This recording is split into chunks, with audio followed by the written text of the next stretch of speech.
Everybody's gone crazy. Where have all the dreamers gone?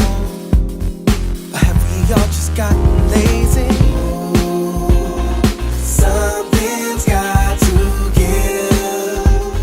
There won't be much life left to live. Please send a sign from up above.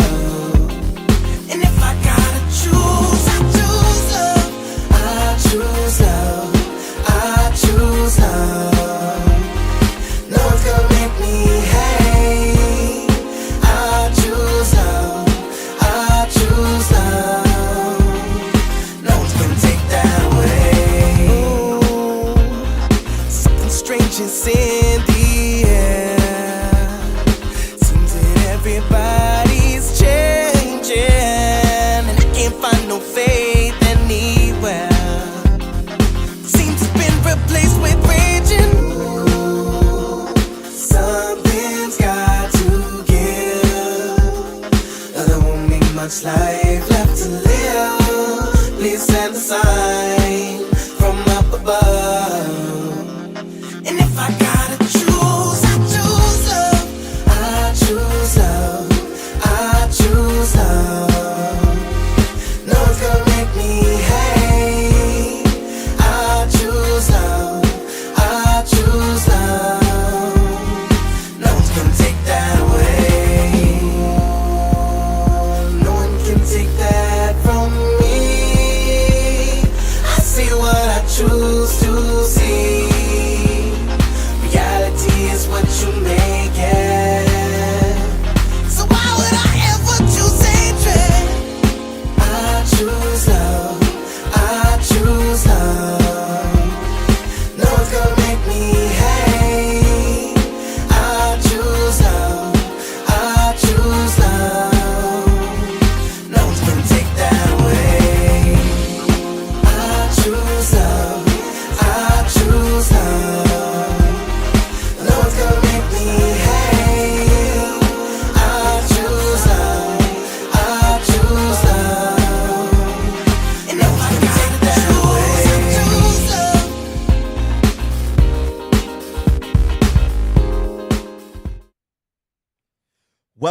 Welcome to the Progressive Action TV show. And we got some things to talk about today, baby. We got some things to talk about today. Now, what I need for you guys to do, y'all know how I like to start off every show. Take 60 seconds, share out the show, put it on your Facebook page, put it in an email, send it off. If you're watching on Twitter, retweet it. We got to share out the show. We got to get more people watching the platform. The more, the better. You know, that's how we fight against the go along, get along gang. You know, this is not go along, get along territory right here under any circumstance. Now, for all the new people who's tuned into the show, the way that this show goes is called Drop the Mic. And I want to hear from you guys. I want to hear what you have to say. Now, I'll do a whole monologue for about 20, 30 minutes of a topic that I want to talk about. And then after that, I take callers. If you want to be heard on the show, if you want to be able to drop the mic on the show, you call into that number right now. It's first come, first serve. That's just how it works. If there's no callers at the end of my monologue, the show is done. I'm giving a lot of information today. I'm giving a lot of information, and I want to know what you guys think about, you know, this information that I'm giving. So if you're watching on Twitter, shout out to the Twitter followers. If you're watching on YouTube, Facebook, shout out you guys. We streaming live all at the same time. Now, this past Saturday, we had a mass membership meeting, right? And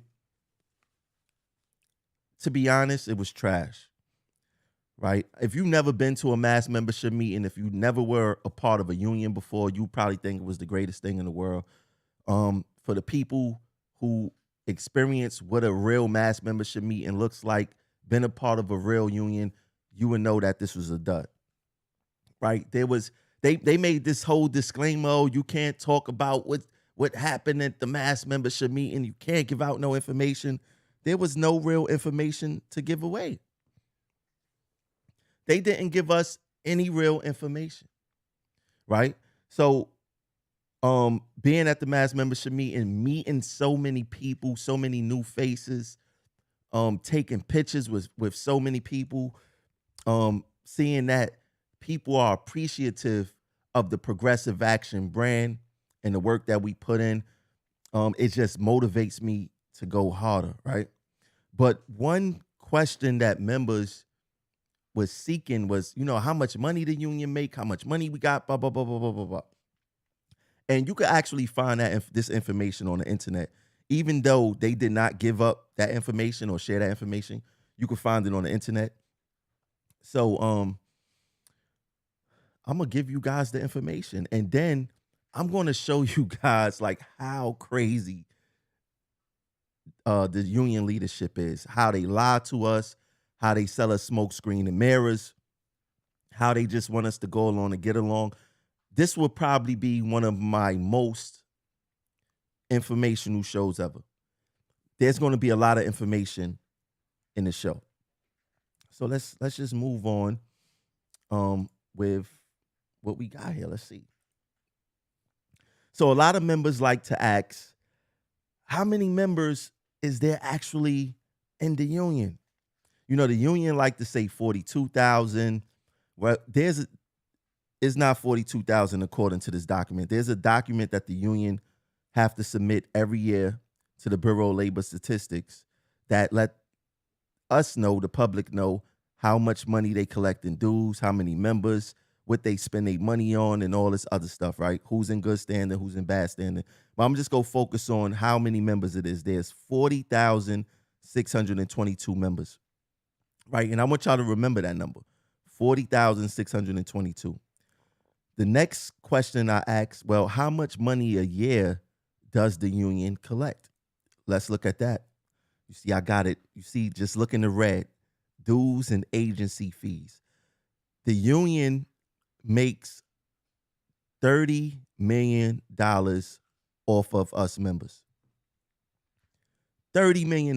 That's a lot of money. And we don't even know where that money go. Did the union ever share at the mass membership meeting? Did they tell us how they spend the money, or they just, spend the money whichever way they want to spend it, right? They spend it whichever way they want to spend it. Let's look at some of the ways that they do spend the money. This is the breakdown of the officers' salaries and how much they get paid, right? So none of the top 4 officers, not one of the top 4 officers make less than $151,000. And for the officers' salaries for the year, and we talking about the top 11, we talking about all your vice presidents and your top 11 people. $1.6 million in salaries. Like I said, the lowest person makes $151,000. Now, they have Tony Utano on here because he was the president last year. They got him only making $22,000. I find something funny with that. In the international LM2s, he makes a whole nother salary. I don't know how they do that, but the lowest, the president makes over $200,000 a year, close to $300,000. But the lowest your vice president or top 4 person make is $151,000. How many of you guys are making $151,000? Can you answer that? Let's look at the staff. Let's look at the staff salaries. Right? Let me see. That's probably not the right one. Let's look at the staff salaries. Check it out. The staff salaries. The staff, all your other union reps, the union spends over $10 million with the staff salaries. $10 million. You see it right there. Total employee reimbursement, scroll all the way to the right. $10 million. It's a lot of money. That is a lot of money, right? But like I said, and they spend 1.6 million on the top 4 offices, right? So that gives you a little breakdown of how our union dues money is being spent. A third of it is being spent on officer salaries. And the reason I bring this up is because I don't think that the money that they spend is we see the effects of the money. Like if somebody's spending $10 million on officer salaries, they should be picking up the phone 24/7. They should be available for us 24/7. And they not, which shows that the union is wasting our money. Right. So that was a question that I was hearing last Saturday. How much money the union make? How many members is in the union? How much do the officers make? No officer in the top 11, that's 7 VPs, 4 top 4, make less than 151,000. Once again, how many of you guys make 151,000 a year, right? Now, I want to get into the theatrics of this whole entire thing, right? I want to get into the theatrics. You know, the mass membership meeting was at the Sheraton. And like I said, if you've never been to a mass membership meeting before or you don't remember, you would have seen and said, wow, it was packed. It was thousands of people there. Let me tell y'all, it was not thousands of people there. So I want to share with you guys this document. The room that the union rented out is called the Metro and Central Park East and West Room, right? The room holds 2,000 people seated, 2,000 people seated, right? And it was a seated situation there, but it wasn't as packed as people thought that it was, right? There was a lot of empty seats. There was a lot of people standing by the door. I would say like the first 20 rows may have been filled up because that was their staff, that was their followers, that was their people, right? To give it that effect. I would say it was about 1,500 people there, 1,600. And just to put that in more perspective, a train car fits 2,000 people.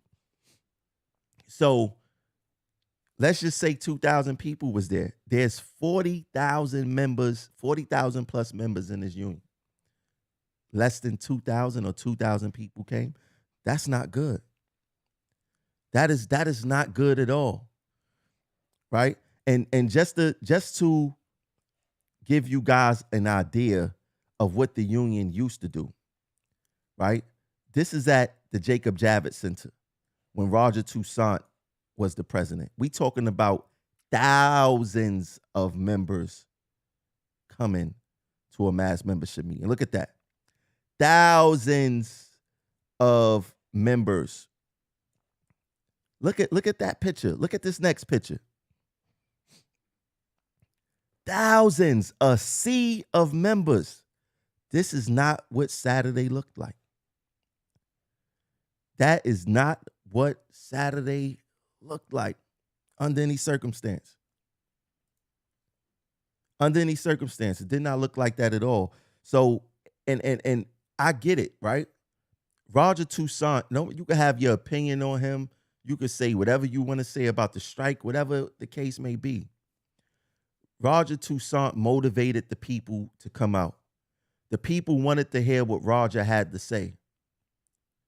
Roger was a leader amongst men, right? And I don't agree with everything that Roger said, but I know what a leader looks like when I see one, right? And Roger Toussaint was the last leader that this union has seen a president.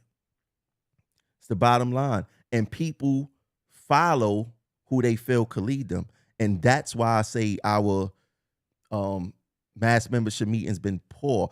I don't know if y'all remember, it was about around 2017, 2018. We had a mass membership meeting in Hulu Theater, Madison Square Garden, the theater at Madison Square Garden. It fits 5,000 people. It was so empty in there. Completely empty. It was bad. So I know that they would never do that again to play themselves. So what they do is that they pick venues that don't have a lot of people or is not big to make it look like that they're moving in the right direction. But they couldn't even fill up that $2,000 people seating arrangement at the Sheraton, which is sad, right? Another thing I want to touch on is Mayor Eric Adams coming to the mass membership meeting. Now, I don't understand why the union feel the need to invite politicians to our mass membership meeting, right? But this is a part of their theatrics. They don't think, right? Oh, you know what? We're going to invite the mayor, and the members is going to think that it's going to give us clout. It's going to make it look like we fighting. It's going to make it look like we got support. So far from the truth, people. So far from the truth. Now, the mayor tweeted, he said, "I'm a blue-collar mayor, and this is a union town. Proud to stand with TWU Local 100 today and every day." This was nothing more than theater. And I'm going to break something down to you guys to show you how they do not think. Richie, I don't care if Richie came up with it or not. He's the president. He's not thinking at all. He's down with selling you guys the theatrics, right? Now, what was the purpose of having Eric Adams there? What was the purpose? I need someone to tell me what was the purpose of having Eric Adams there. Maybe I need to look into the comments right now because I need to or just call in later, right? What's the purpose of having Eric Adams there? Right? Because we know when it comes to politicians, their version of a fair contract differs from the workers' definition of a fair contract. Let's just start there, right? And it don't matter what their background is. Let's forget, Eric Adams was a former police officer. He's been mayor for a year. Why hasn't he motivated to rectify their contract? They've been working without a contract for about 6-7 years. Why didn't he handle business to rectify their contract, right?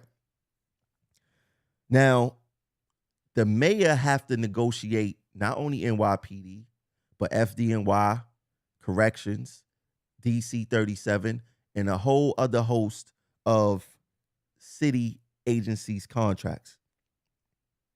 Now, think about this logically. If Eric Adams put us in a position for us to get a great contract, then that put pressure on him to give all the other city agencies a great contract. Now, I want to share with you guys the business behind it and why this was nothing but smoke screen and mirrors. I need you guys to put on y'all listening ears right now. This is some important, very important, valuable information I'm about to lay out right here. If anyone know the history, for the 2009-2012 contract, our contract was not negotiated.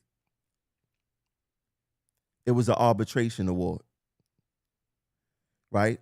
And when the arbitrator was determining our raises, what type of raises to give us, he compared us, or they call it pattern bargain, with DC 37, the PBA, which is NYPD, correction officers, and firefighters. The information is right there on the screen. The information is right there on the screen, right?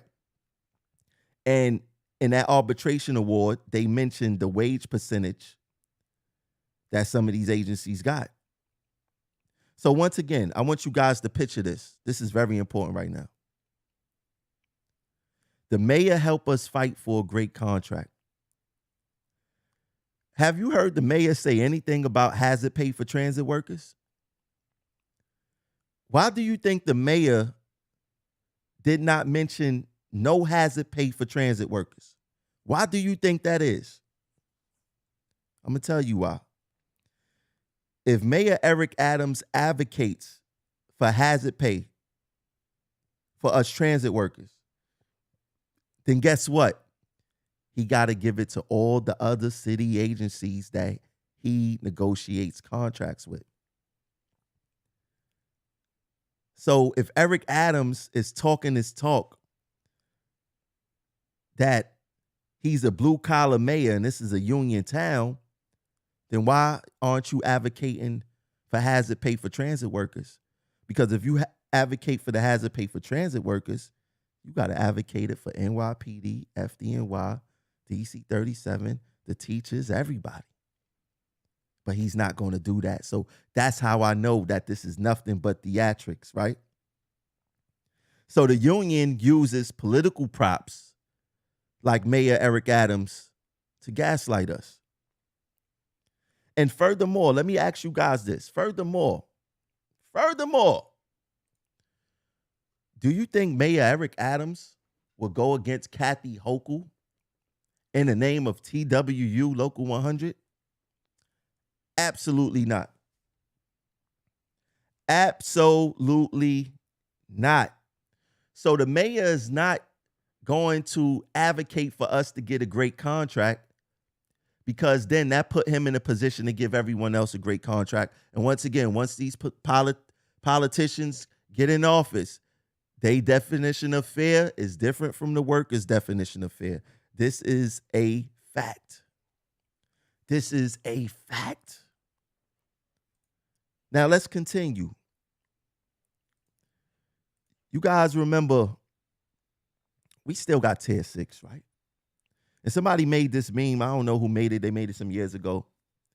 But they said, it's not all bad. I've crunched the numbers and figured you can retire when you're 238 years old. Now, that was hyperbole, right? But the way Tier 6 is set up right now, you're going to have to work till you die. Because in 2037, under this Tier 6 that we have now, 2037 is when the first Tier 6 person could retire.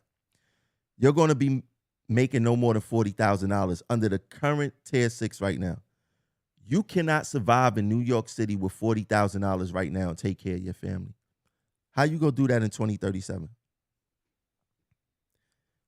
How are you going to do that in 2037?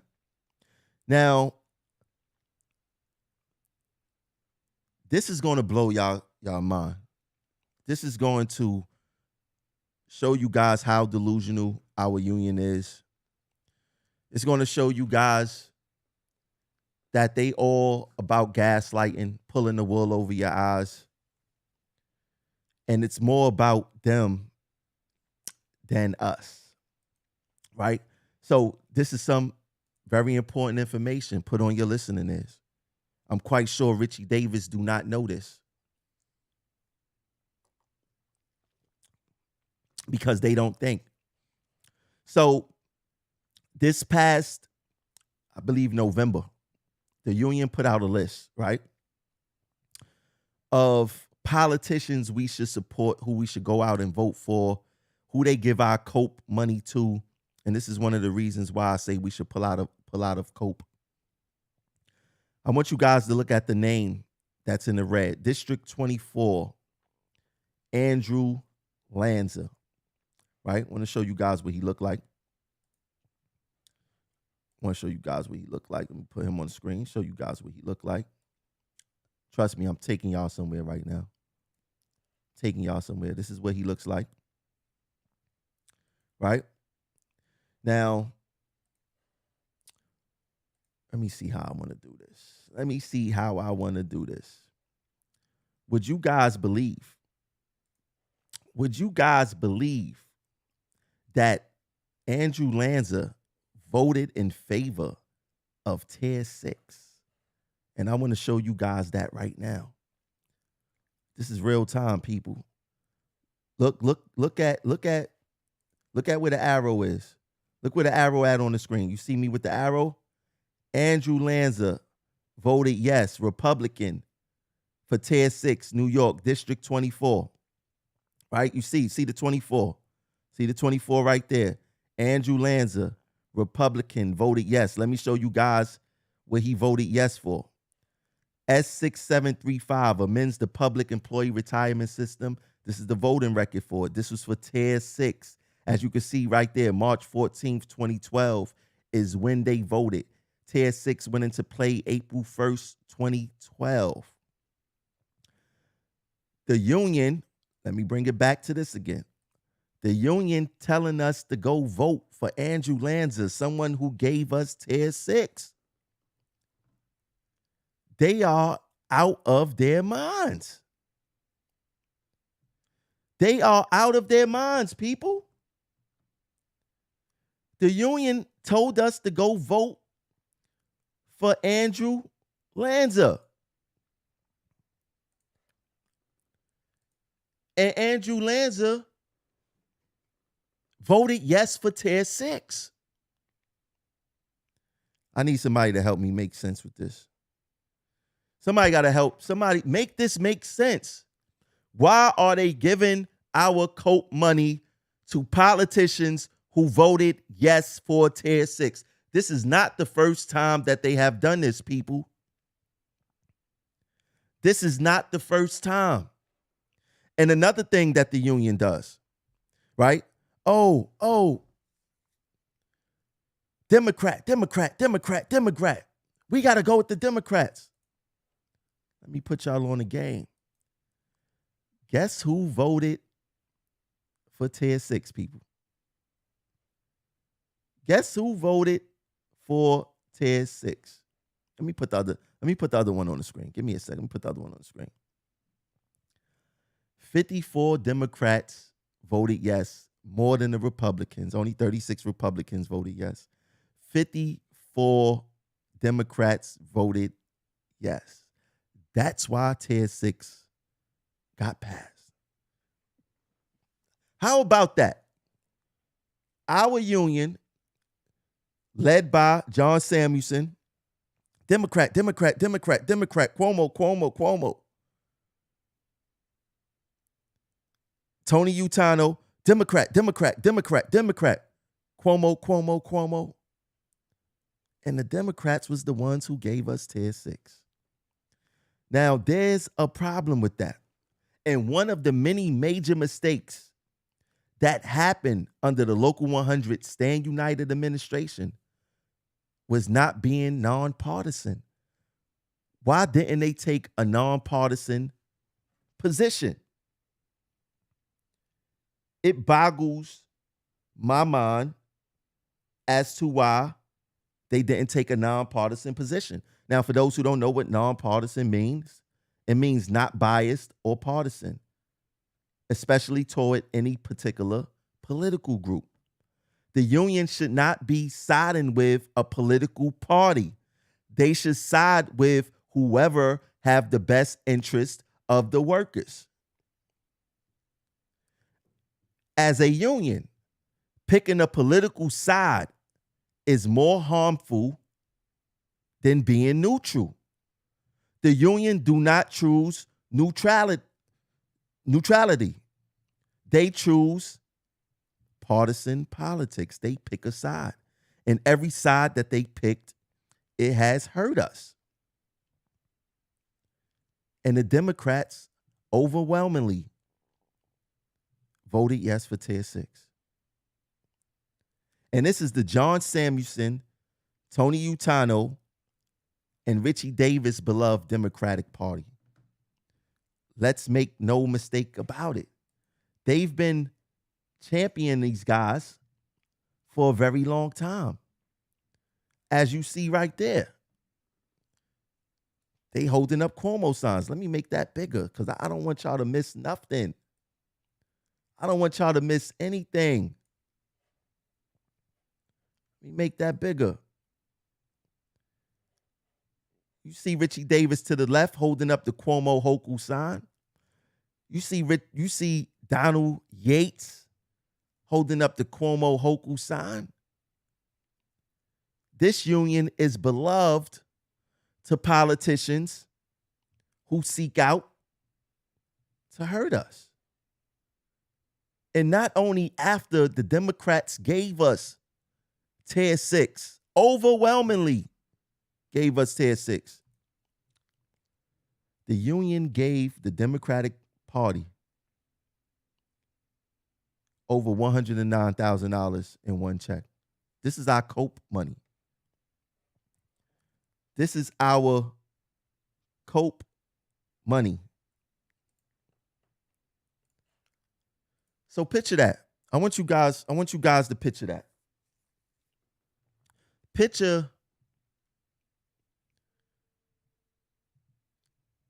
a political party gave you tier 6, something we're going to have to be fighting back a very long time. And the union, your union that say, we go fight for you. We got your best interests. They go cut the people who gave us tier 6 a check for over $109,000.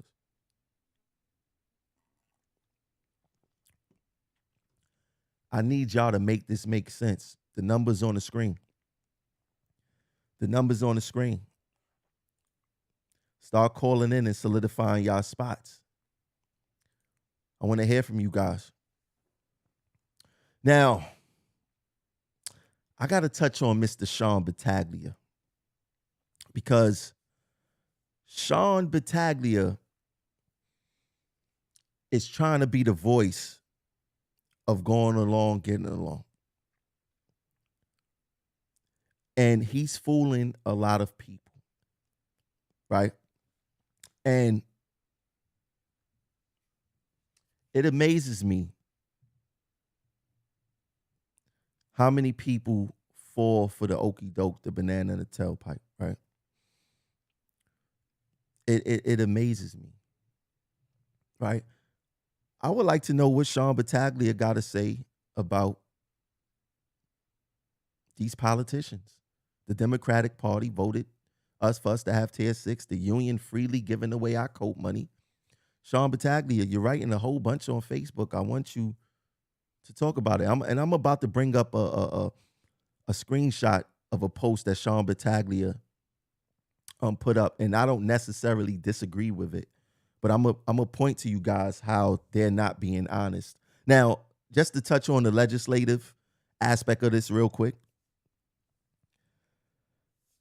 the top 3 things that we need from politicians legislatively is pension reform, safety bills, and health bills, right?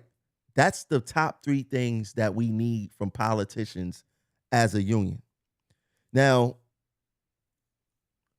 what bills do they have, or are they creating or sponsoring that's going to protect transit workers now and into the future? We have nothing, right? When the union got behind these politicians to sell us a smoke screen, and I'm going to let you guys know how the smoke screen works. The smoke screen works like this. When the union find out that they're being okey-doked, they gather up with the politicians. Politicians is going to sign a bill. Yeah. We got them to sign an assault bill. The assaults is going to stop. We finally got the protection that we need. I need y'all to let me know, how is these assault bills working out for us? Have these assault bills been working in transit workers' favor? Are we better protected because of these assault bills that the union claimed was going to do something for us? Absolutely not. How about the pension reform? Oh, the union got the legislative to roll back from 10 years vested to 5 years vested. Oh wow. Damn. That was awesome. That was great. But if you plan on retiring from this job, the vesting period don't mean nothing. That was another smokescreen, right? And just to give you guys an example of how the union is not doing right with our political dollars, a study just came out about the air in the subways, right? You have not heard the union say one time that they're going to get us Hazard pay, because let's not get it confused or twisted. Hazard pay should have been a part of our job, period, before the pandemic. Before the pandemic, it should have been a part of our job. And it's not. But the union want to sell us these smoke screens, want to make us think that they fighting for us. And that is not what the evidence is saying. That is not what the evidence is saying. Now, I want to touch on, matter of fact, let me bring something on real quick. I want to bring something on before I forget. I want to bring this on because the union was shopgating today. I just want to show you guys how much they lie. It's all gaslighting, and I'm proud of my RTO brothers and sisters. I'm gonna break something down for you guys too, because they always trying to get at us and say, hey, you know, we not as united as buses. RTO is not as united as buses. I'm gonna break that down for them, man. They go stop trying to throw shade on this department, man. For real, they go stop trying to throw shade on this department. But I want to make sure I cue that up. But let me go back to the Sean Battaglia post. Now I want to read what he said. He said, "Good afternoon, brothers and sisters. If there was ever a takeaway message from yesterday's mass membership meeting, it is as follows. We must stand strong and united to win the best possible fair and equitable contract. We are only as strong as our weakest links. The only people that can defeat TWU is TWU ourselves. As a whole, we are unstoppable. The divide and conquer must stop in order to obtain our goals. I'm not saying you have to like or support anyone. Hopefully over time everyone can. However, we must all put that aside and like and support our contract fight collectively. I've said this in almost all my shop gates, and I'll close with this. Something, stand for something or fall for anything. Unionism, whatever, right? I want to tell you guys, how is this BS? I want to explain to you guys, man, because this is the problem with this union administration, and nothing is being done about it, but we're going to do something about it today because we're going to educate the members. Now, I just laid out some legit concerns regarding the leadership and their decisions. I pointed out how they still support politicians who voted yes for Tier 6, how they try to bring a smoke screen with renting out smaller rooms for mass membership meetings, knowing that it could be packed easily to make it seem like that they got a following. I showed you guys how officers, the top 11 officers, make nothing less than $150,000. They bring in $30 million a year. How they have a blind loyalty to the Democratic Party instead of being nonpartisan. Now, my question to Sean is, how do we go along with this type of ideology if we see that it is not working, right? How much longer are you going to ask us to ignore what we are seeing and hearing with our own two eyes and ears, Sean? Do you want us to ignore the things that we see, ignore the selling out? Do you want us to not pay attention? You also say we are only as strong as our weakest links. Well, let me ask you this, Sean. What is being done, or what can be done when the links are weak at the top? You've been on a depot tour with Donald Yates these past couple of weeks, where Donald Yates has habitually gave out wrong and or incorrect information while you sat and or stood next to him in silence. That's that go along, get along mentality. Is that what it's really about? Being complicit in the deliberate miseducation and manipulation of the membership. Because at that level, as a VP level, as a division chair level, as a vice chair level, if you're giving out wrong information, it's only one or two things. You're deliberately doing it, or you're not educated yourself. And the silence part of it, Stand United have a history of rewarding people who stay silent. That's a fact. They award you with a membership into the Old Boys Club. They award you for your silence, free trips, six-figure salaries, expensive dinners, credit cards, free cars. Ladies and gentlemen, do you know your union reps even get Easy Pass? While we don't got Easy Pass, they get Easy Pass. And guess what? All of this is done on the members' dime. Sean Battaglia, am I lying? Now, Stand United, they trying to spin this narrative as if us members don't want to win a fair contract. As if we don't want an equitable contract. As if we do not want the best representation. That is the furthest from the truth. And they know that. Sean Battaglia said the only people who can defeat TWU is TWU. That's incorrect, Sean. The only people who can defeat TWU is the elected TWU administration. That's who can defeat TWU. Don't put that on the members. The members is kept out of everything. They don't ask us to go to these dinners with them.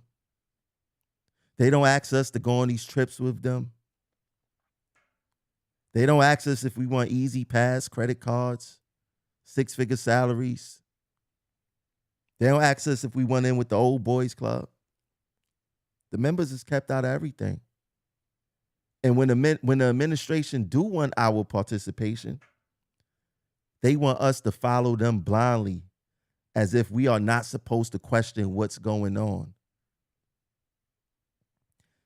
If the Local 100 administration was focused on a collective fight, Sean, they would humble themselves and unite all the fighters. Because it's quite clear in Local 100, just because you are elected does not mean you are a leader or a fighter. And that is a problem that's plaguing TWU Local 100. It has been plaguing this union for over a decade. Roger Toussaint was the last true leader and fighter that we've seen at the top. Now, if this administration is focused on a collective fight, then where's their olive branch to unite us all? Going on stage at the mass membership meeting, creating a horrible word salad is not sufficient. And it's not going to work. When the members left that mass membership meeting this past Saturday, we should have felt like taking to the streets and marching down Broadway, stopping traffic, letting the city know who runs New York City. Instead, the members left the meeting feeling disheveled, perplexed, confused, baffled, puzzled. And this only happens when there's no true leadership, unity, or direction of this once great union. Now to the members, We are in some grave trouble as a union, some real grave trouble. Samuelson has failed us. Tony Utano has failed us. And unfortunately, Richie Davis is on the express track to that same destination. Now, Sean talk all this unity stuff. We need to come together. We need to do this. We need to do that. Sean, I would love to have a discussion with you live on Progressive Action TV. This unity that you talk, that you speak of, let's create it live. Let's agree to disagree. Let's hear these different ideologies.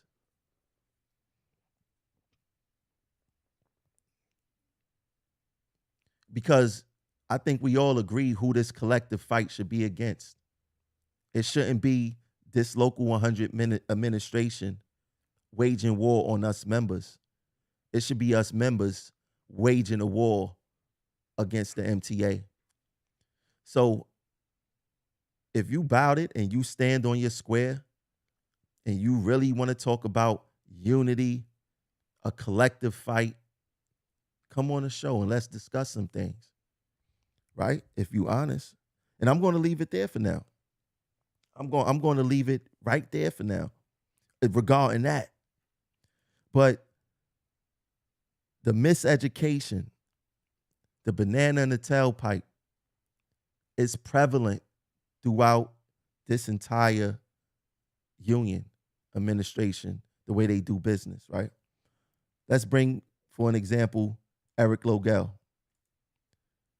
He was debating with someone, a train operator, Alamo, very vocal at the mass membership meeting, and tried to sell him some BS, right? So Eric Logel, and this is a former vice president telling you guys this, that the members overwhelmingly voted out.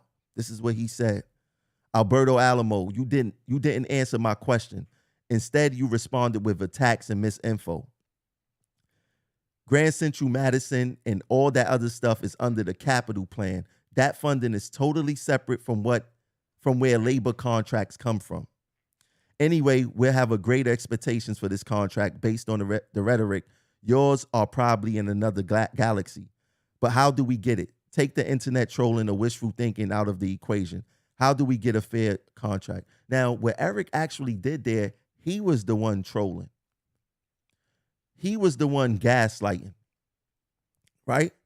Because he's trying to say that Alamo was attacking and giving misinformation when Eric was the one actually giving them misinformation. Now, Eric said the funding is totally separate from what labor contracts come from when it comes to the capital budget and when it comes to the operational budget. Let's listen to what Eric Logel's union grandfather, John Samuelson, had to say. Clear about everything, crystal clear.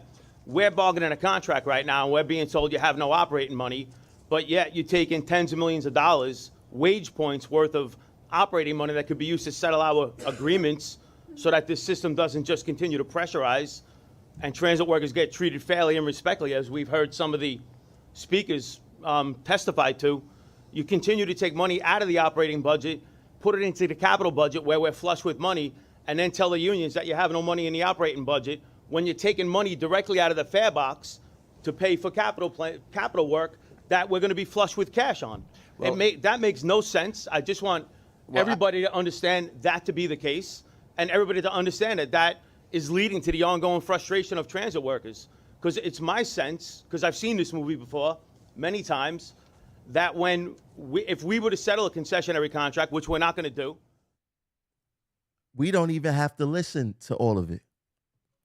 John Samuelson made it clear that the MTA, and this was said in December 2019, John Samuelson made it clear that the MTA takes money out of the operation budget, that's what our raises and everything come from, and put it in the capital budget to make it look like they don't have no money. So what is Eric Logel talking about?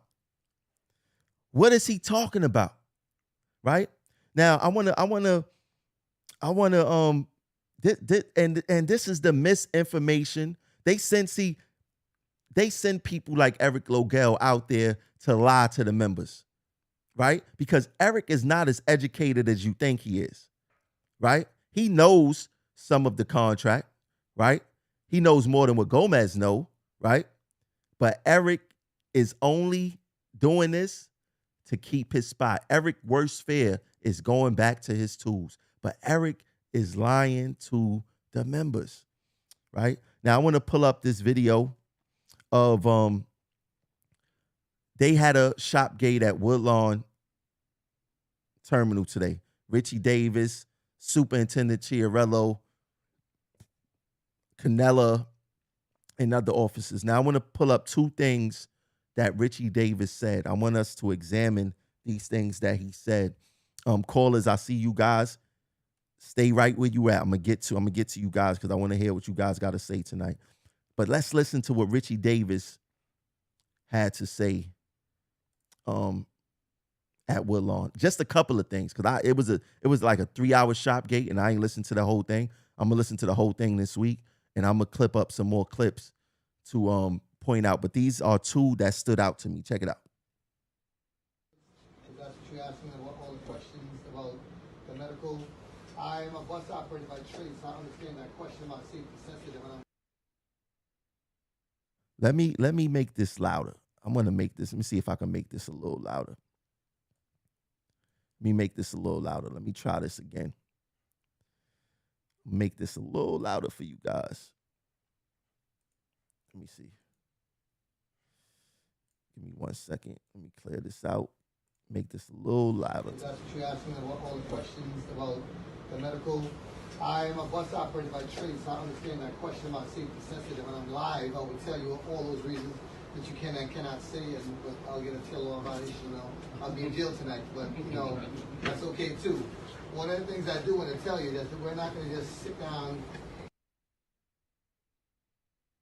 Did y'all hear what he said? He was like, "Oh, the Taylor law. I mean, whatever he's saying, and then I'll go to jail. I'll go to jail. No problem with that." That was cap, as the kids say today. That was cap, 100%. Let's be real with each other right now, people. All of a sudden, he want to be this tough guy, or I'll go to jail. The Taylor law, forget the Taylor law. I'll go to jail. It's no problem. Richie, one of the greatest consequences in life is death. We lost close to 200 workers for COVID. You guys honored the Taylor law when you had every opportunity to stop this city from running. Why y'all wasn't talking that jail stuff then? I mean, we experienced death. Close to 200 people, Richie. Why you wasn't talking about going to jail then? You ain't have to be the president to go to jail. You could have pulled it as a vice president. Why you guys didn't stop work? And I don't want to hear it was the president. You ain't stopped work in your section either in Mapstower. Now, all of a sudden, you want to try to market yourself to RTO. Oh, I don't mind going to jail. Richie, you know for a fact you would not go to jail for no one on this earth. You know that. You're not even built. I don't want to get into that, but you know that you're not going to jail, my friend. Let's get into the next clip. This is the last clip before I get to the callers. Get into this last clip, man. He knows he's not going to jail. If there was a time to go to jail, it should have been when the workers died. You guys did not stop the work. You guys sheltered in place in y'all homes, make sure y'all families was good, and y'all left us out there on our own. We would never forget that. And I'm going to make sure that the members never forget that. Let's go to the next clip. It's all about you guys opening your minds and saying, trying something new. Because this is not the old regime. He's not the old president. He just started December 14th. I just started. It's my first year I completed. And it's undeniable the changes that's been made in this department. There's been a lot of changes in this department. Are things dramatically different?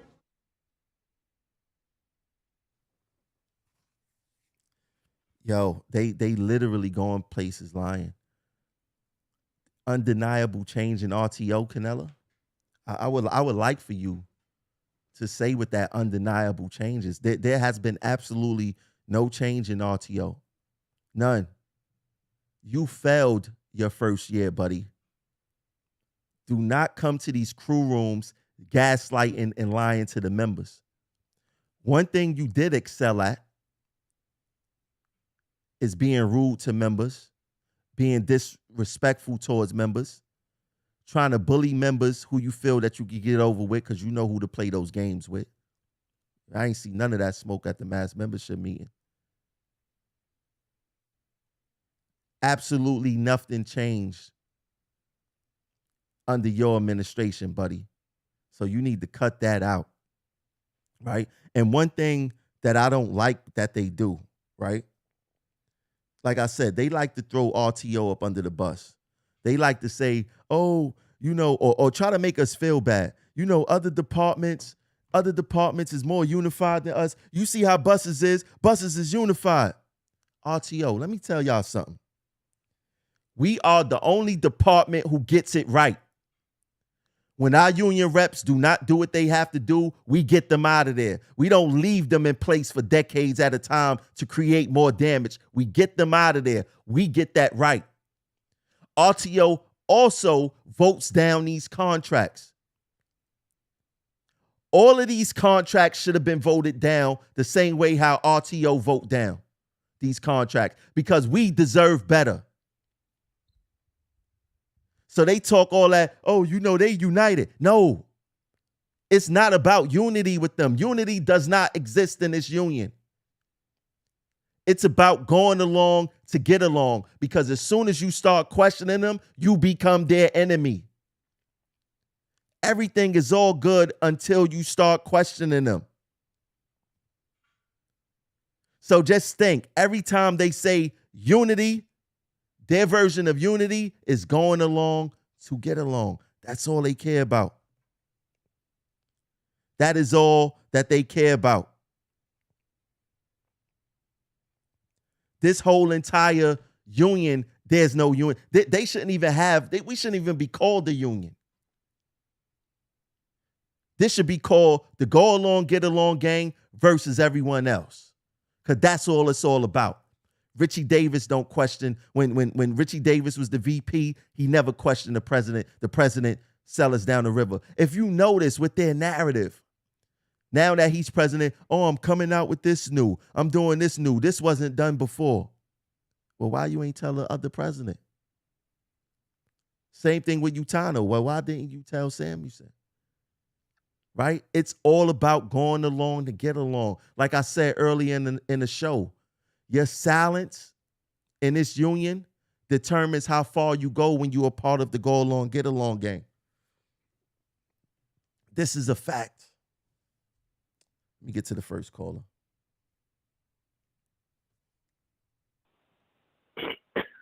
Caller 8872. You now live on Progressive Action TV. Drop the mic. What's your name? Where you calling from? Drop the mic. What's going on, brother? Train operator Craig. B Division, B line. What's going on, bro? What's on your mind? Let me know what's on your mind, bro.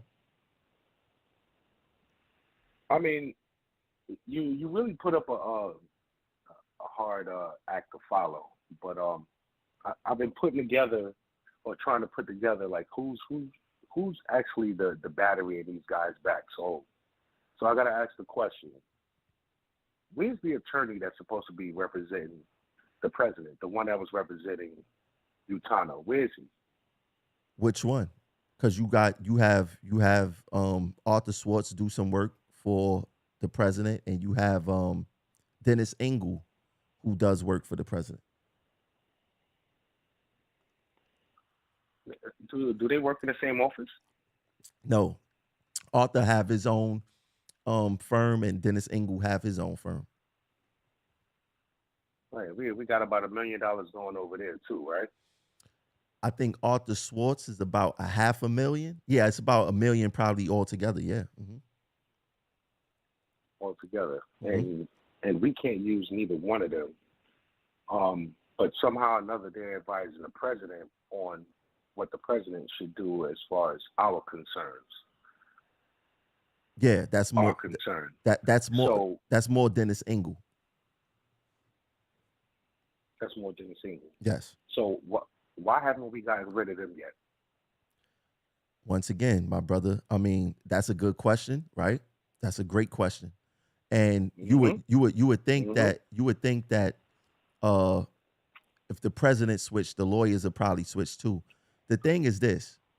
Mm-hmm. The thing is this. Our union leadership, they get turned on by titles, right? Anybody who's smarter than them or have more clout than them, they go bow down to them. So they revere over lawyers. They revere over politicians, right? They don't know anything. So if you have, and then not only that, right? The lawyers know where a lot of these bones is buried. So it's like you get rid of me, I'm going to tell some things. I'm going to release some information, right? Why isn't that's a legit question. Why isn't Richie Davis changing the lawyers that's a part of the union? These guys been a part of the union for a very long time. Dennis Engel, you know, Dennis Engel is actually in every e-board meeting. I don't feel that a lawyer should be in the e-board meeting. The members need to, the e-board themselves need to determine what the decision is. The lawyer comes in, Dennis Engel comes in and say, hey, I think you guys should vote like this towards this. Why is he interfering with our union business?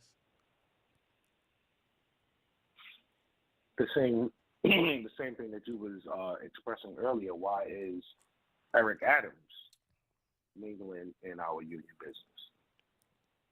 I don't think Eric, I wouldn't say he's mingling in our business.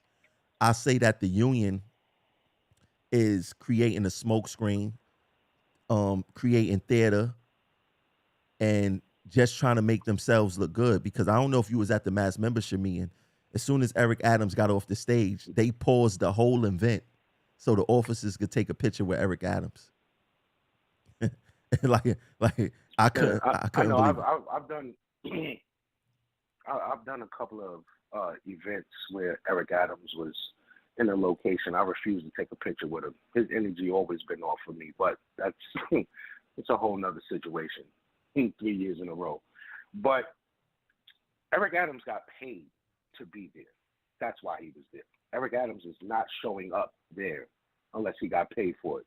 We need to know how much he got paid for it. All I'm trying to do is just follow the money.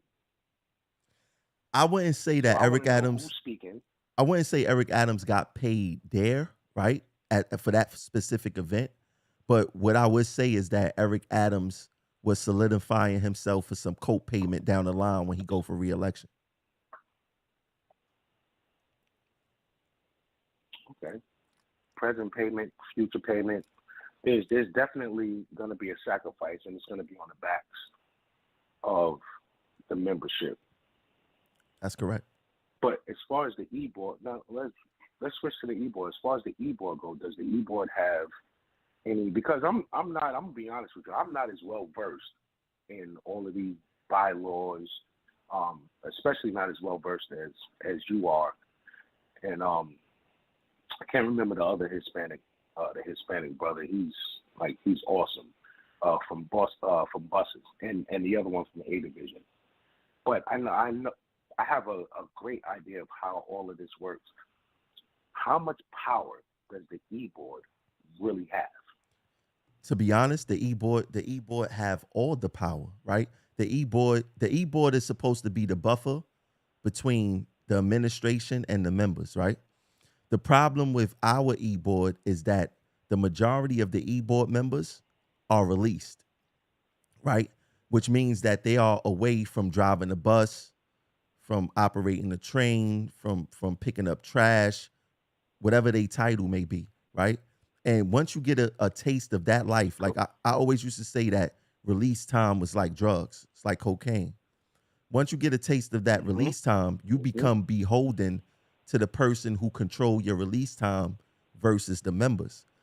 One of the things that I talked about when I first started Progressive Action was that there needs to be a bylaw change to say that no e-board member should be allowed to have union release.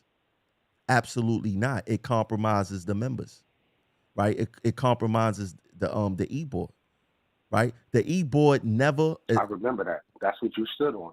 Exactly. The e-board never went against the president, and it's because of those principles, right? I guarantee you take away the release time away from those e-board reps, I guarantee you that they would start thinking more clearly and more in line with the members. Because guess what? After that 2-hour meeting, the next day they got to go back to their tools.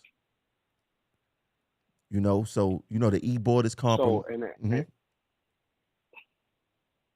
and this is one of the things that I expressed in your previous broadcast. It's all about the incentive. If you really about the people, take away the incentives.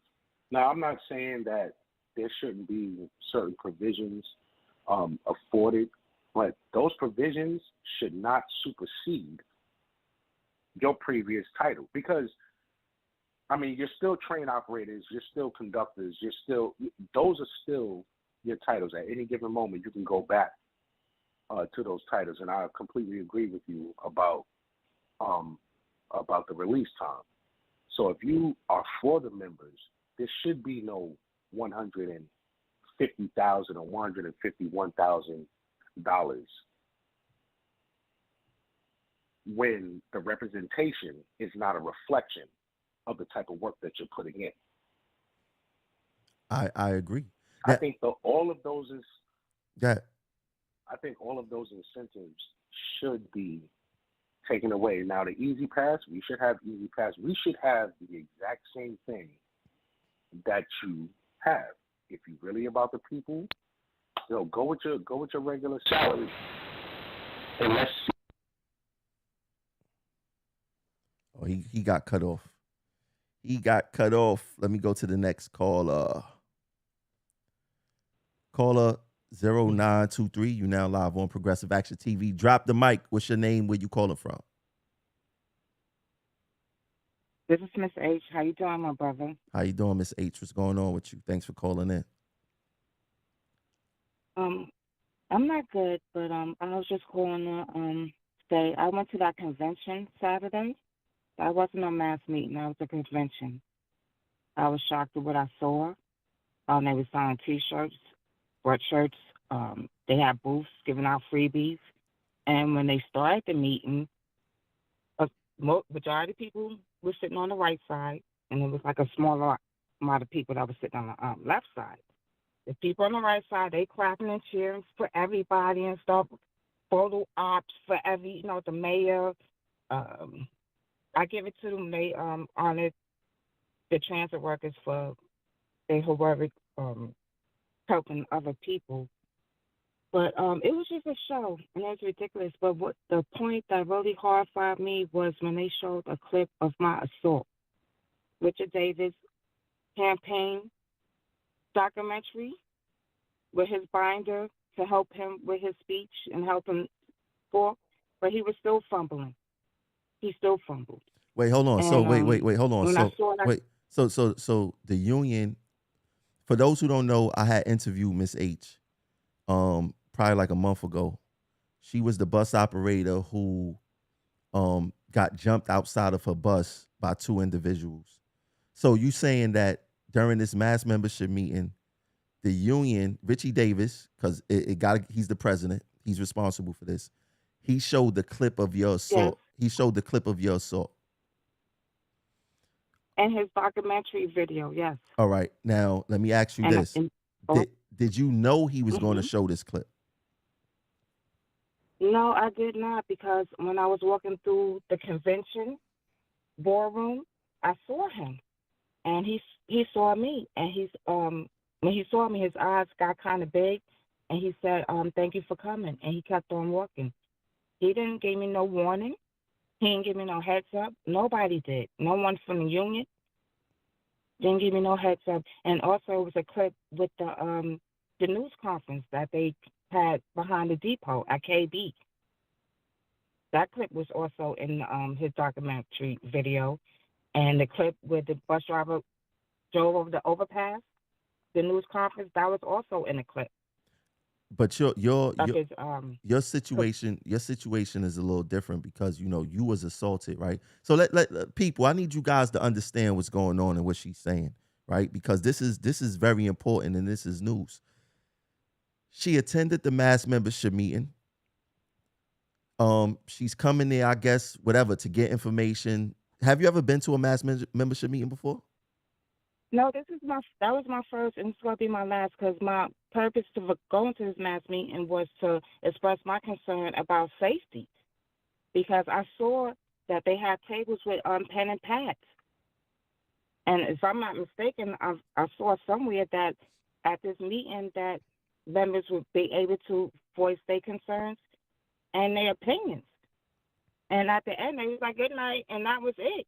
They didn't ask nobody no questions, anything. And I sat there and watched it, and I froze. What I really wanted to do was stand up and say to Richard Davis, how dare you? How dare you? Because to this day, I still not have received a phone call from Richard Davis, Donald Yates, asking me if I'm okay. Do I need anything? I haven't heard a peep from no one. And I'm hurt, and I'm devastated, and I left out of there. you're still I out. was hurt and devastated, and I left out of there. I'm sorry. You still out of work, right? Yes, I am. And that's you out of work because of that assault, right? Because of that assault, yes, I'm traumatized. I victimized for the third time. It was a slap in the face. A slap in my face. And I was horrified. I was upset. I left there crying. I walked down 42nd Street crying. Now, for the people out Because there, I was hurt. I totally get it. For the people out there, see, look, this is crazy. She was assaulted. She's still out because of that assault. We all seen it. It was on the news or whatever the case is.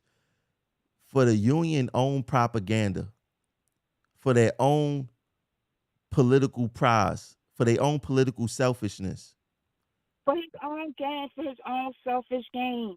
And Exactly. still don't give a damn about me because, like I said, nobody have not contacted me as of yet. Richard Davis, Donald Yates, Tony, whatever his last name is, the former president, no one to ask me, Miss H, are you okay? Do you need anything? I mean, No. I mean, they should have. See, this is the part that I'm talking about. They should have gave you a courtesy call to say, "Hey, look, is it all right if we could use your clip?" No. Because you're still going through the healing process of the assault. So it's like you go to work, you get victimized. They play with your comp money, they victimize you again, and then you go to the mass membership meeting thinking that you're going to be able to express about safety and hear the union plans for a contract, and they victimize you again by throwing your assault on the Yeah. screen. Mm-hmm. I mean, I can't even imagine how you felt, to see that, to look on the screen and see yourself getting jumped and the union using that for their own propaganda. I mean, you have every right to be upset. You have every right to hold them accountable. And this goes on to show you that they not thinking on no type of level. Richie is They not don't thinking. give a damn. They don't care. No, they don't. No, he don't. And I was looking around the audience to see if anybody recognized me. Because, like I said, I was horrified. I mean, I when, And it takes me. I live upstate. It takes me an hour and a half from Midtown. It took me 3 hours to get home because I had to keep pulling over because I kept crying uncontrollably. I couldn't drive home. I want you guys to think about what she's saying, man. I mean, that's that's beyond crazy. And it's all because of their No, it's a sick joke. Mm.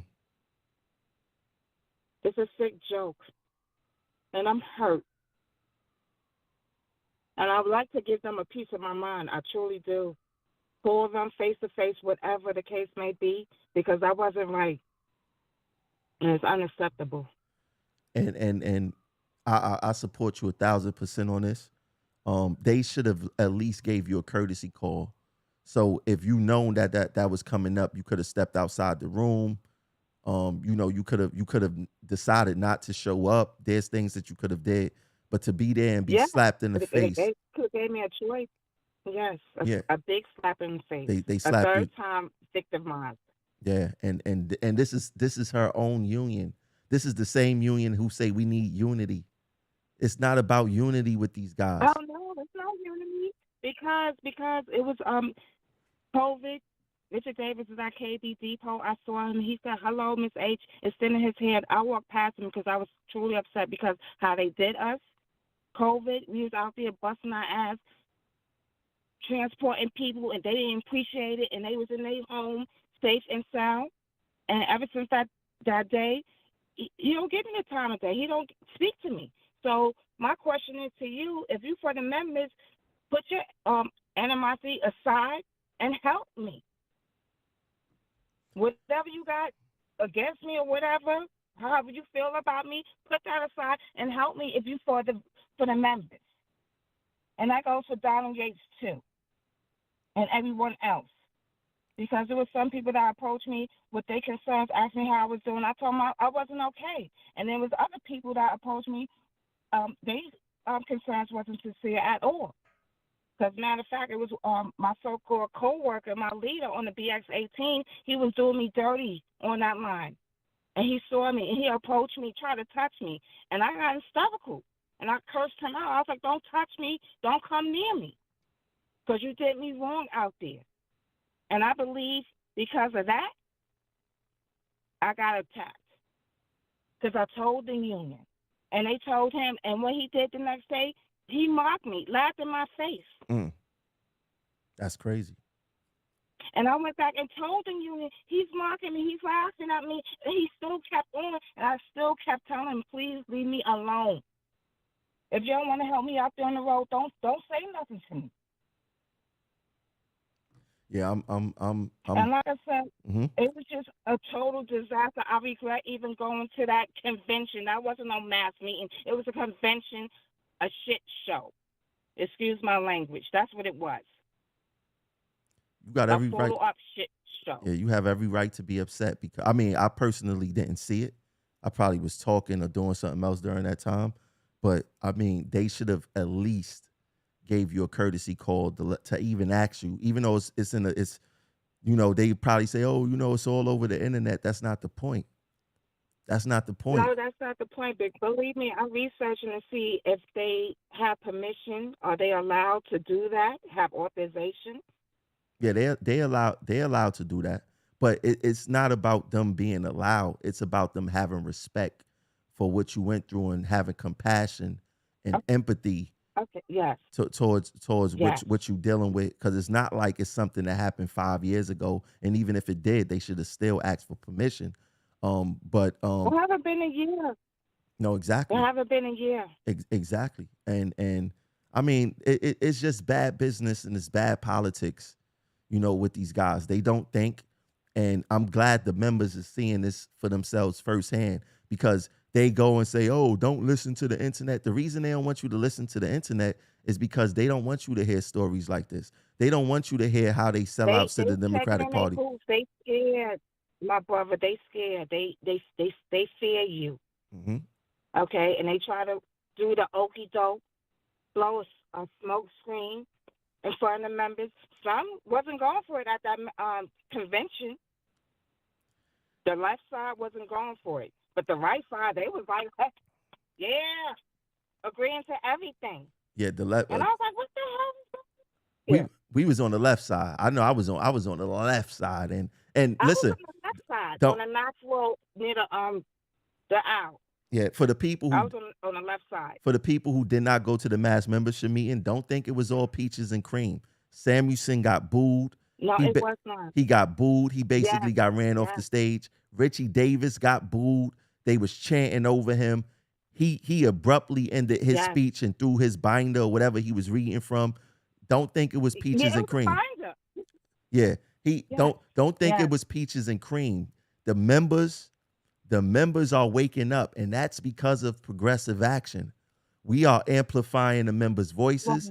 They know that go along, get along mentality is going to come to an end sooner or Yeah, later. All this stuff that they are I hope doing, so. all the stuff that they're doing to members, to harm members, what they did to Miss H caused her harm, right? It re-triggered whatever feeling she had. Maybe she was making progress, right? Maybe she was trying to forget about it. Maybe her therapist or whoever she's seeing, doctor she's seeing, is telling her to do certain type of things. And then she does those certain type of things. And what the union do? They come and smack her in her face to remind her of her assault without getting her permission, right? This is how they do. And we talking about a fellow bus operator, because Richie Davis loves to say, oh, I was a bus operator and I've been a bus. Well, why you ain't have Yeah, compassion for this woman bus operator? These guys is a joke. none, nothing. These guys is a joke. It's pathetic.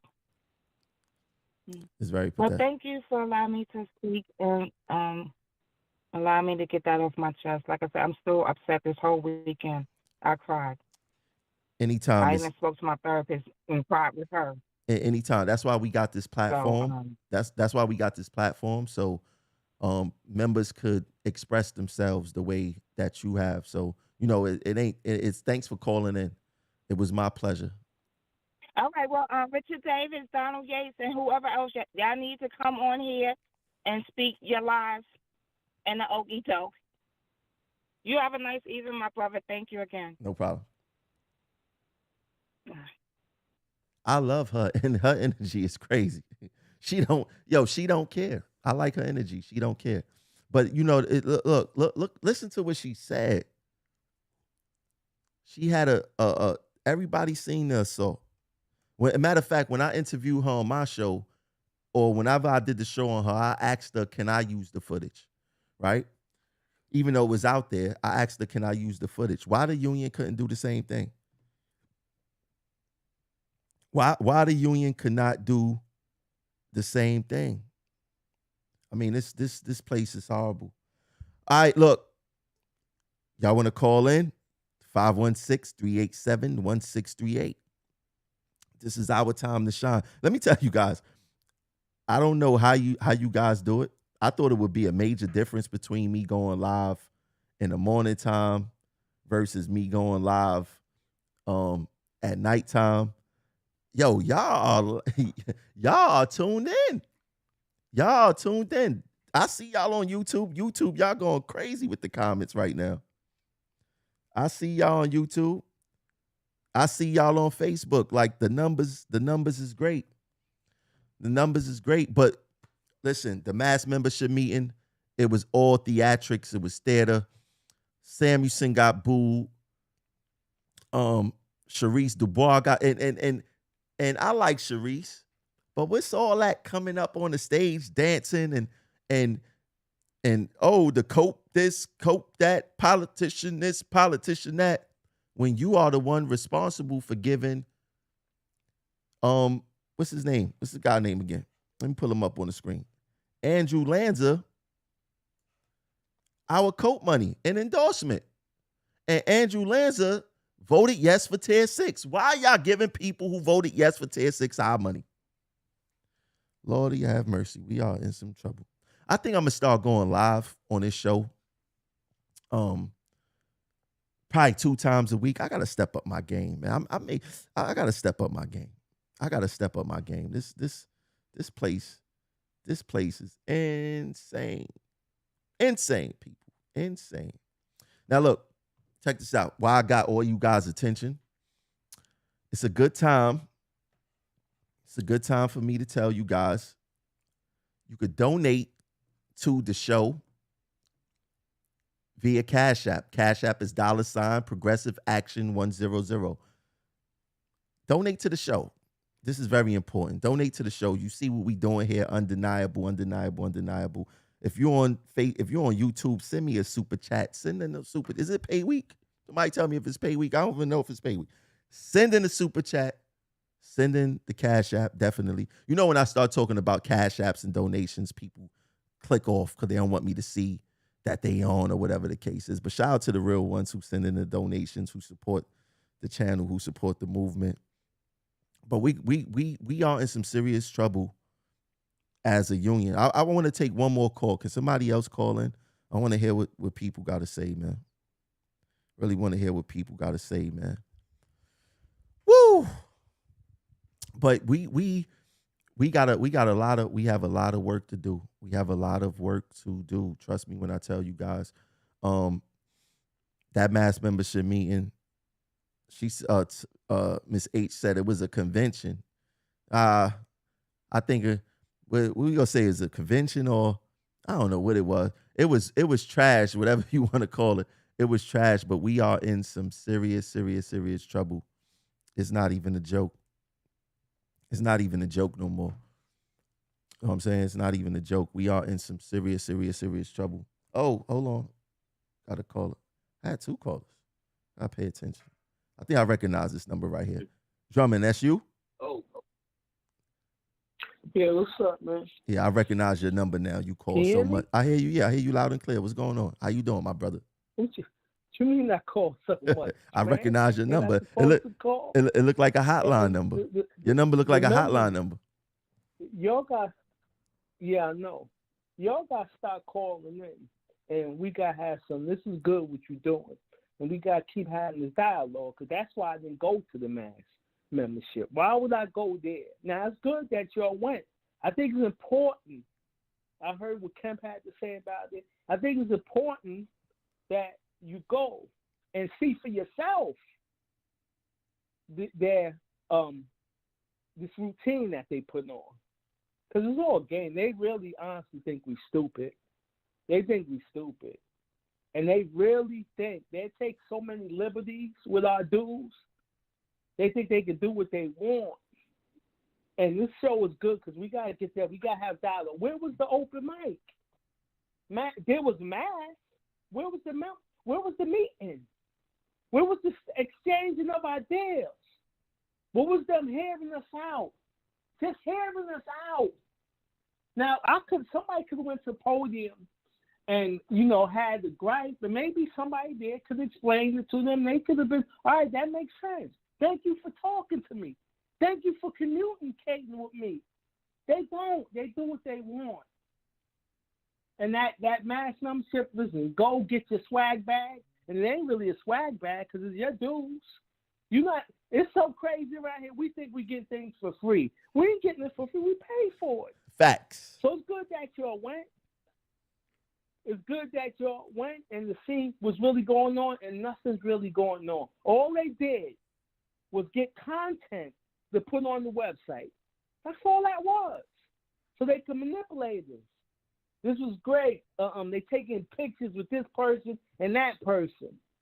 If they was really legitimately cared about our concerns, they would have took questions.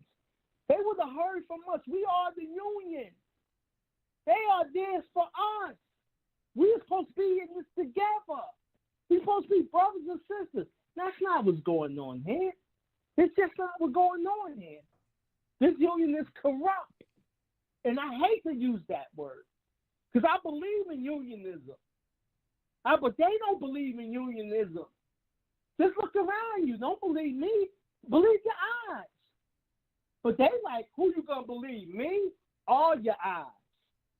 We got to wake up. You don't got to take Tramel's word for it. You don't got to take nobody's word for it. You don't got to take my word for it. The proof is in the pudding. It's right in front of you.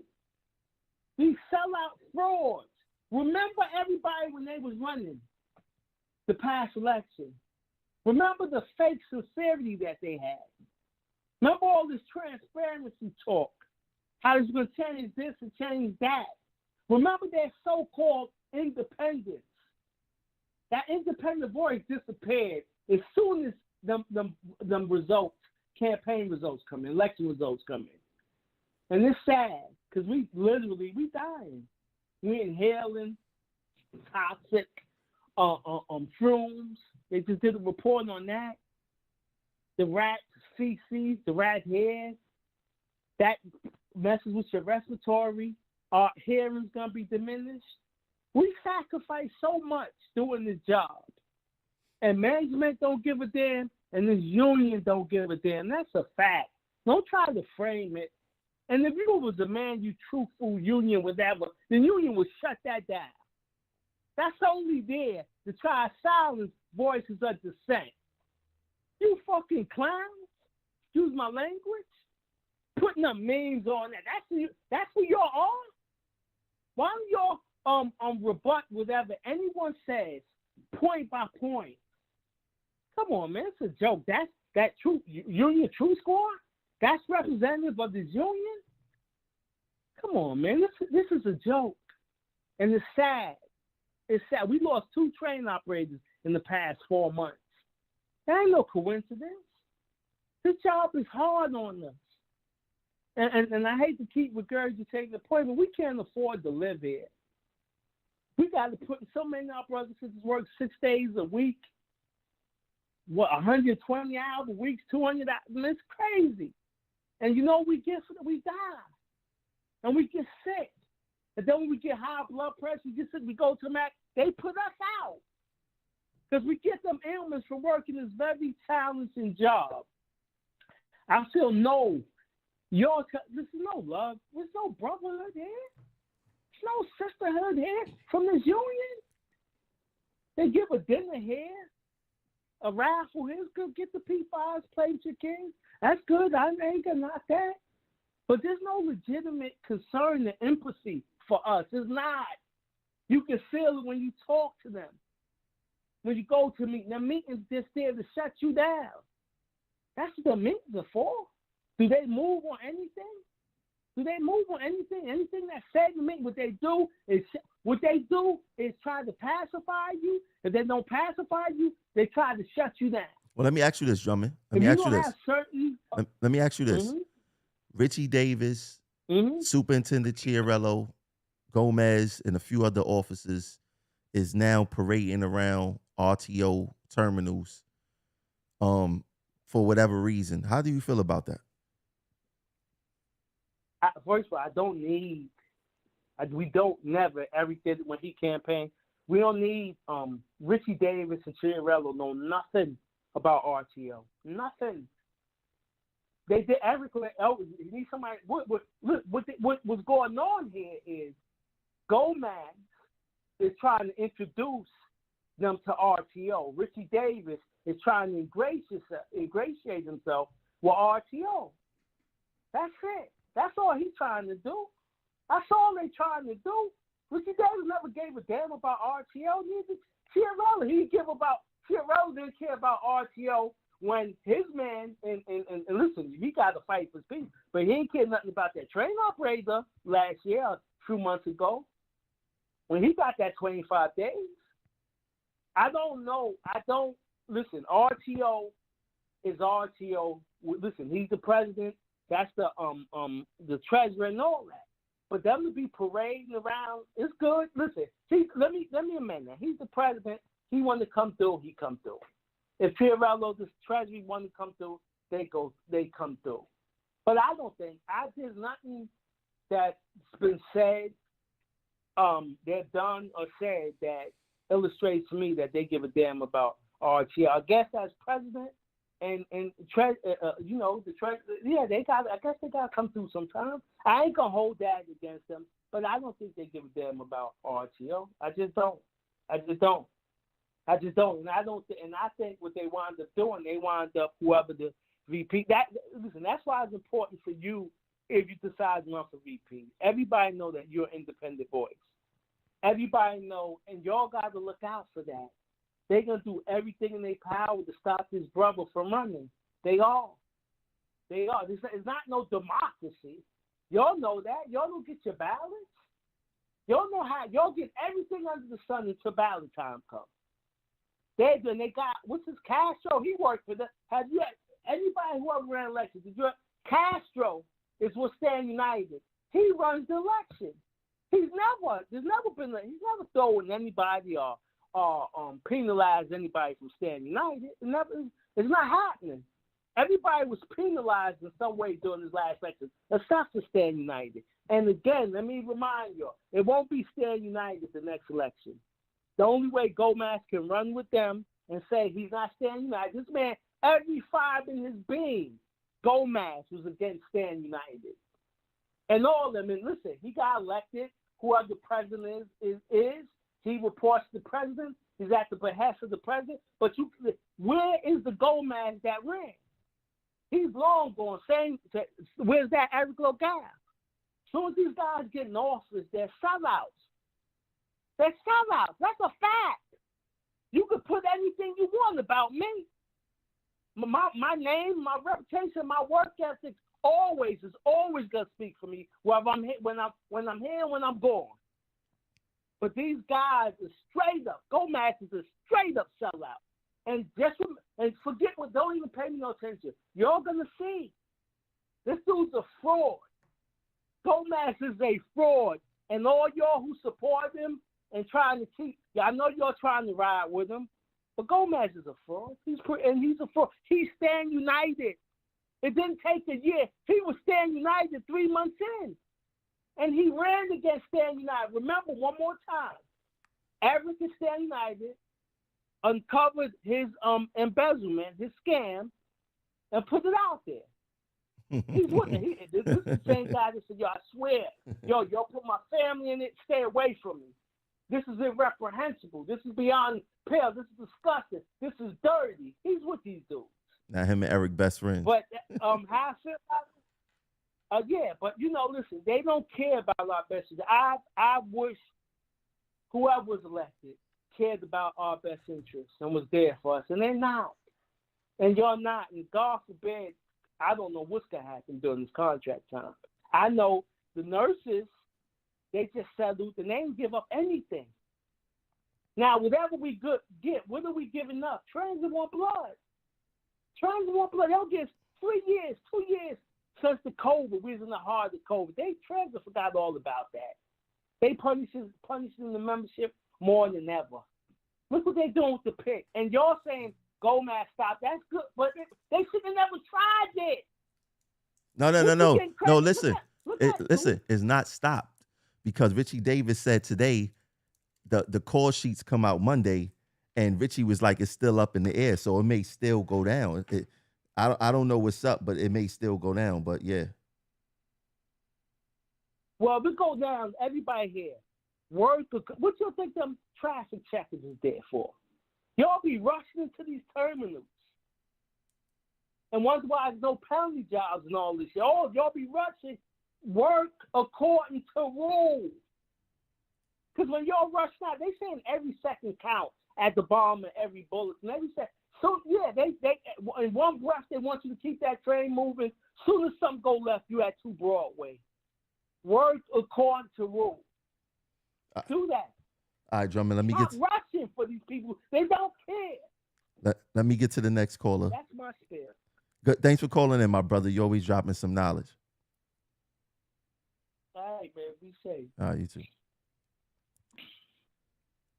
Let's get to the next caller. Caller 0351. You now live on Progressive Action TV. Drop the mic. What's your name? Where you calling from? Yo. Yeah, who this? What's your name? Where you calling from? Yo. This is Rodney Jeffries, man. My brother called in. How you doing? I'm good, man. I was driving home listening to the show. I got home and got set up, so let me call in and see. I know you said you were taking the last call, but I tried anyway. Yeah. Oh man, what's on your mind, man? Because you never put your opinion on. So I'm gonna sit back and I'm gonna listen to what you got to say, my brother. Yeah, yo, I just wanted to say, like, Gomez is wild for the night, man. Like he reps for the B division, man. And I had made a comment the other day about this pick going through, and if it was the B division, it wouldn't have went down like that, And then all of a sudden today they got a shop gate at Woodlawn. Like, come to the boroughs, come down in Brooklyn where we at, man. And let's have a shop gate. We got a small little room. You know what I mean? There's no distance in between us. We arm's distance when you're talking. You know what I mean? You come down there and talk to us. Come down there where I'm at and talk to us. I've seen him there one time when he was running for election, and he stayed there for like 2 or 3 minutes and broke out. You know, he didn't really say much. But this whole union administration thing is ridiculous to me, man. Like, they don't give two F's about none of us, bro. People died, people are sick, people are not getting paid. Like, where does this happen at? But transit. That's a fact. That's a fact. Now, I Where want does you. this happen at? I want you to let them, because I don't want them to get it confused or twisted. What location do you want them to come at, and what time should they come? Come to Utica Avenue on the 4 line in the PM, anytime after 1 o'clock, 2 o'clock, and we got a lot of people there. We got a lot of people there that got problems, man. We got a lot of people there that got issues and want to hear what's going on. And we don't want no fluff, let me get back to you on that. We don't want to hear none of that, man. We have a question, try to answer it. You know what? Like, Canelo's a fast talker.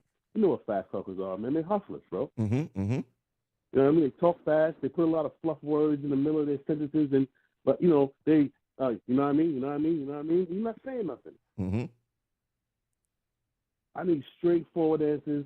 I need facts. I don't want no bullshit. I don't want we're working on that or we doing this. He's talking about, you said earlier, he's talking about there's been a lot of changes. What did he do? Get door stops or something, or locks on cabs? Yo, that was his biggest achievement, something like that? Yo, you ain't lying, because that's what they said at the mass membership meeting. They actually put that in the video that Canelo's greatest accomplishment was getting locks on the cabs. Like, what the hell?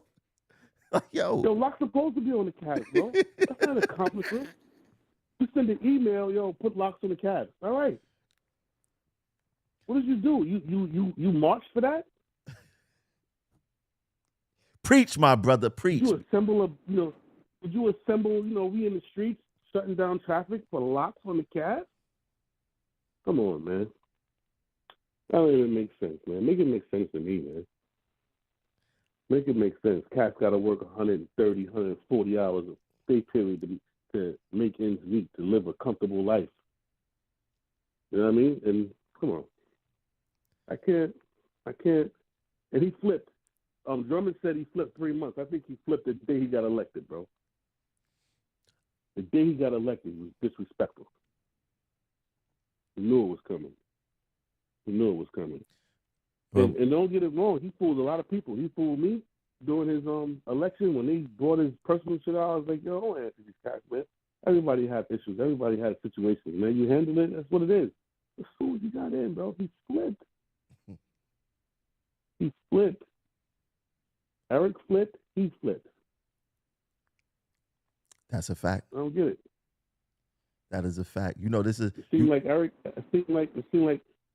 would have tied your laces for you, man, if you asked him to. As soon as you get in, he don't want to hear nothing. That's a fact. That's a fact, man. I mean, listen. He don't want to hear nothing. I love when Rodney made me happy today. I didn't know he was calling in. I never spoke to him on the phone about union politics. And, you know, everybody is seeing the same thing. That's what I like about us in RTO. We seeing the same thing. Like, when a rep ain't doing what they got to do, we get them out of there next election. Right? And I don't see no difference with Gomez. Have to. Yeah, I don't see no difference. He's going to go out. Have to. He's going to go out harder, though. Like, he's going to fall hard, so I'm not even Before you worried go, about though, I need a PS5 in there, man. Before you go. Yo, I need one of those joints. Yo, Gomez, give my boy Rodney a PS5 and rig it like you normally do, man. Rig it like you normally do, man. Yo, thanks for real talk, man. The summer's coming up, man. The summer's coming up. You know, I got a lot of influence in this biking community, bro. Oh, we getting the bikes together. We need to make some noise. We getting the bikes together. Pull up. Yeah, you know what I mean. Yeah, as soon as it get hot, you need to get it popping, man. I mean, as soon as the weather breaks, hot, bro. No, not even hot. As soon as the first 70-degree hit, I'm on my bike. So we go get on. The rule is after the Super Bowl, it's bike season. That's the rule. After the Super Bowl, it's bike season, bro. I'm with it. I'm with it. Popping. All right, I'm with it. I know I'll be in and out, man. You know what I mean, but you know, I'm ready. I'm ready to rock, man. People are asking me, "Oh, what you gonna do? You gonna rock with the union? You gonna go down there? You gonna do something?" You know, and I put a question out to a couple people I know. I said, "What do you think I should do?" It was like, "Yo, go, get involved, man." Because I'm at Utica and stuff is not right. You know what I mean? I get it right. I make a couple of phone calls, stuff get done. All right, let's do it. Let's do it. That sounds You know what I good, mean? man. I'm not out there like fighting for people's money. You know what I mean? But you know, small, I'm getting my feet wet. You know what I'm saying? Let's do it. Let's do I'm it. And getting my feet wet. whatever help you need, I'm here for you, my brother. All right, my bro. Yeah, I appreciate you taking my call, man. And this platform you got going on is popping. Get to hear a lot of opinions. Get to hear a lot of facts. You know, get to hear the truth. So I appreciate it, bro. I appreciate you for calling. Thank you. All right. He gonna make me take one more call. Let's see who this is. Rodney started some Caller 1671. You now live on Progressive Action TV. Rock the mic. What's your name? Where you calling from? And what's your title? Caller 1671. You now live on Progressive Action. Rock the mic. What's going on, Jamal? This is Linnell from the A Division. Linnell from the A Division. You're possibly doing a hell of a show, hell of a job, and hell of a thing with, you know. Do me a favor. Do me a favor real quick. Whatever you listening to me on, just cut it down, cut it off, or whatever, and just talk to me like you're on the phone. Real quick. Whatever you listening to me on, just cut it down, cut it off, or whatever. Talk to me like you're on the phone. All right, cool. Give me 1 minute. We better? Yeah, way better, way better, way better. Before we get into the conversation, I want to give a shout out to my boy LaShawn for the Cash App. Thank you. Mark Blaze, Flatbush Depot Maintenance, supports Progressive Action. Thank you. Appreciate it. And Edward Acosta, thank you for the Cash App. Appreciate it. Yeah, so what's going on, my brother? What's on your mind? You heard the show. What's on your mind? Let me I'm know all what right, you're thinking. man. Like this.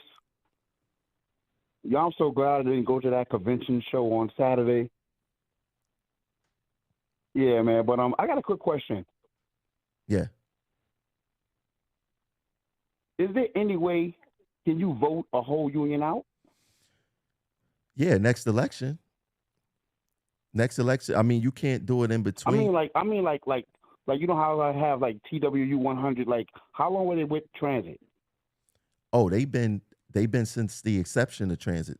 The MTA was formed in 1968. TWU was here since 1930 something or 1940 something. So they've been around for a while. I believe it was 1930 something, 33 or something like that.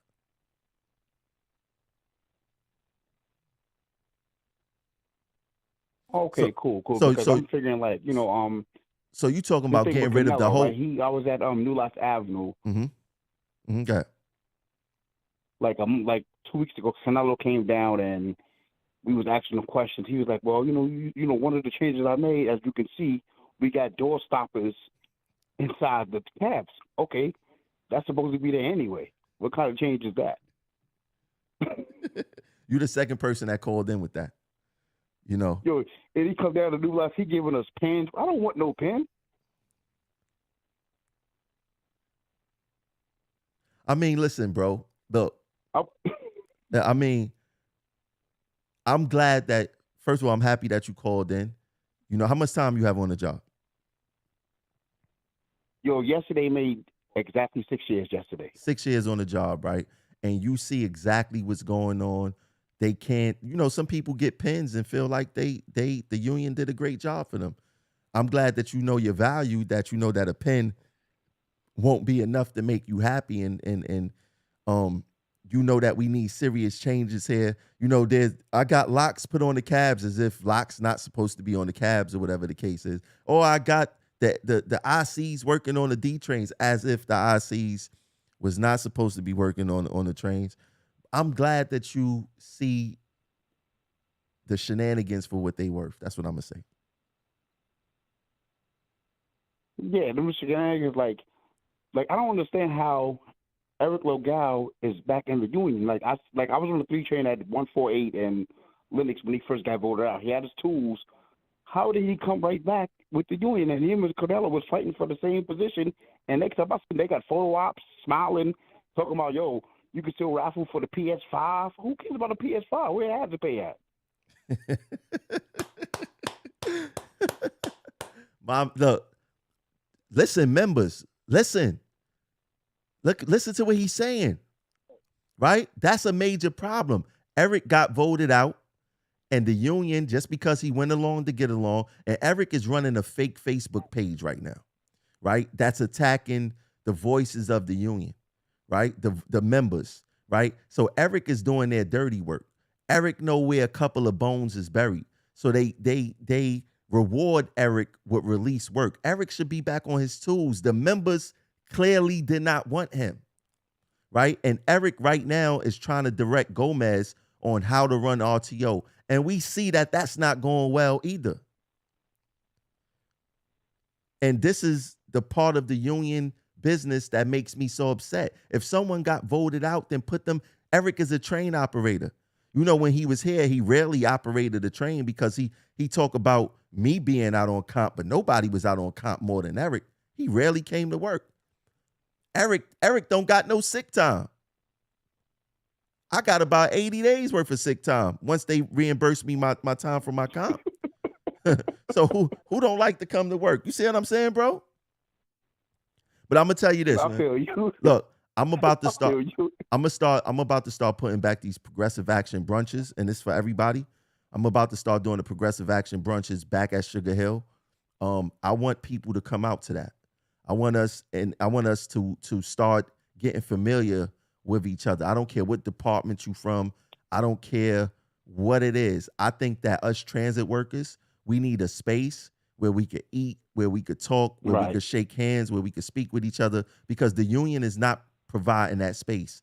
You know, they say, oh, you go to a union meeting. It's not all about that sometimes. Sometimes we just need a space to just chill, hang out, and just be coworkers, right? Don't have to worry about no bosses.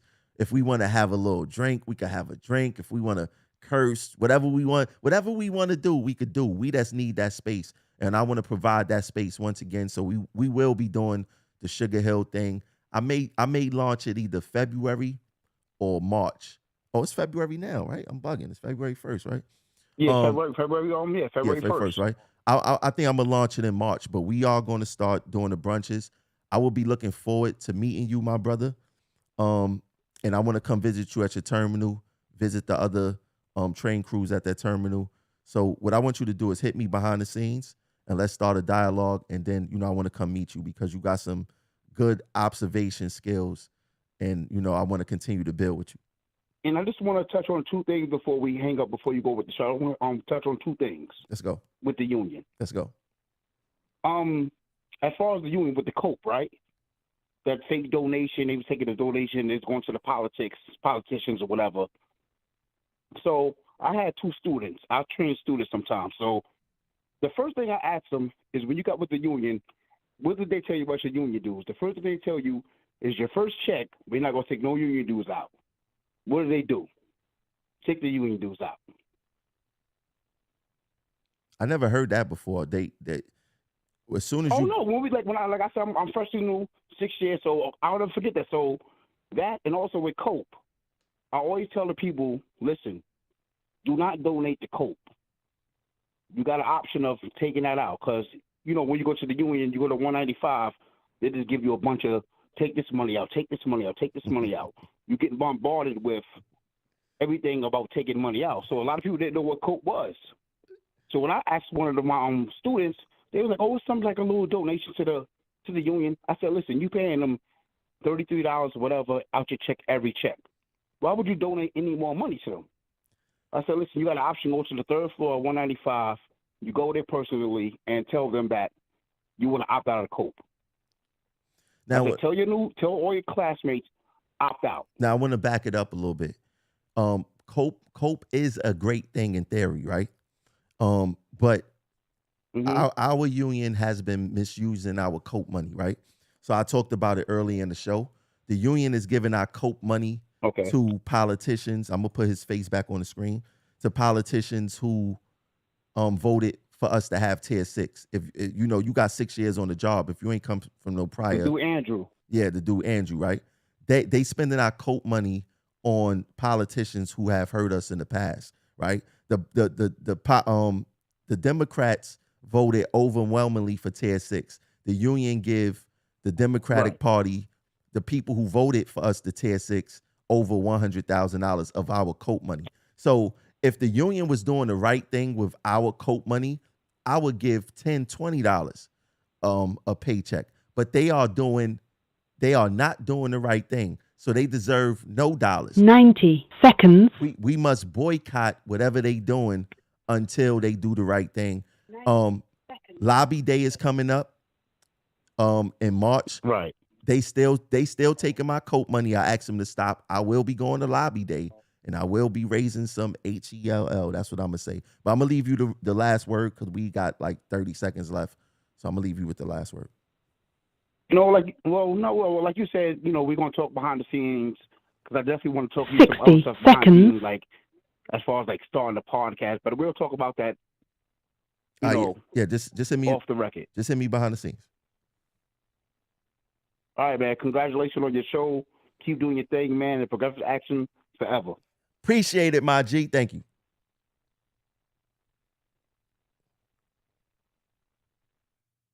I love the energy from the members, man. Listen, it's 1 o'clock. It's 12:58. It's 1 o'clock. I mean, I got a whole bunch of people watching still, man. But listen, I need you guys to donate to the platform. You see it right there. You see it right there. Right there. Right there. Right there. Right there. $ Progressive Action 100 for the Cash App. If you watching on Facebook, you could send me some stars. Send me some stars. Stars is 90. What? One star is 1 cent. Send me 20 stars. I mean, 20,000 stars. You watching what they call it? Super chat. YouTube, send some super chats, man. What y'all doing? But definitely donate to the Cash App right there. The Cash App is $ Progressive Action 100. I hope you guys enjoyed this show. I'll catch you guys later.